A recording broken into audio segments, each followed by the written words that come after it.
आज का वचन। पहला पाठ ईसायाह नबी का ग्रंथ, अध्याय 48 पद संख्या 17 से 19। प्रभु इस्राएल का परम पावन ईश्वर तुम्हारा उद्धारक ये कहता है, मैं प्रभु तुम्हारा ईश्वर हूँ। मैं तुम्हें कल्याण की बातें बतलाता हूँ और मार्ग में तुम्हारा पथ प्रदर्शन करता हूँ। यदि तुमने मेरी आज्ञाओं का पालन किया होता तो तुम्हारी सुख शांति नदी की तरह उमड़ती रहती और तुम्हारी धार्मिकता समुद्र की लहरों की तरह। तुम्हारे वंशज बालू की तरह हो गए होते, तुम्हारी संतति उसके कणों की तरह असंख्य हो जाती। उसका नाम कभी नहीं मिटता और मैं उसे कभी अपनी दृष्टि से दूर नहीं करता।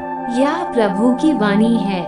सुसमाचार संत मत्ती अध्याय 11 पद संख्या 16 से 19। मैं इस पीढ़ी की तुलना किससे करूं?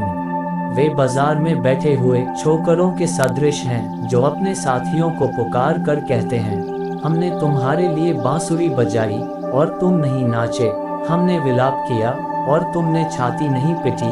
क्योंकि यूहन्ना बपतिस्ता आया जो न खाता है और न पीता है, और वे कहते हैं उसे अपदूत लगा है। मानव पुत्र आया जो खाता पीता है, और वे कहते हैं देखो यह आदमी पेटू और पियक्कड़ है, नाकेदारों और पापियों का मित्र है। किंतु ईश्वर की प्रज्ञा परिणामों द्वारा सही प्रमाणित हुई है। यह प्रभु का पवित्र सुसमाचार है। आमीन। आज का चिंतन। इतिहास गवाह है कि लोग एक समय बहुत ही सक्रिय हुआ करते थे। लोगों का एक साथ मिलना जुलना, खेलना इत्यादि सामाजिक सक्रियता का उदाहरण है। पर बहुधा उन दिनों भी इस सामाजिक सक्रियता में एकाकीपन होता था। लोग दूसरों के साथ रहते हुए भी एक दूसरे से अनजान हुआ करते थे।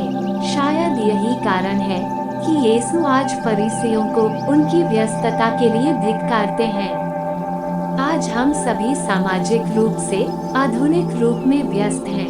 विभिन्न रूपों में विभिन्न प्रकार के संदेश हमारे लिए आते, उन्हीं में यीशु ख्रीस्त का संदेश भी छिपा हुआ है। पर हम सभी उन संदेशों को ग्रहण ही नहीं करना चाहते हैं। बहुत बार हम केवल उन्हीं संदेश को देखना या सुनना पसंद करते हैं जो हमारी सोच के अनुरूप है, और इस तरह हम स्वार्थी बनते हैं। आज हमें आह्वान किया जाता है कि हम इन संदेशों में ख्रीस्त के संदेश को भी ढूंढने का प्रयास करें और अपने कर्मों में उदार बनें। आमीन।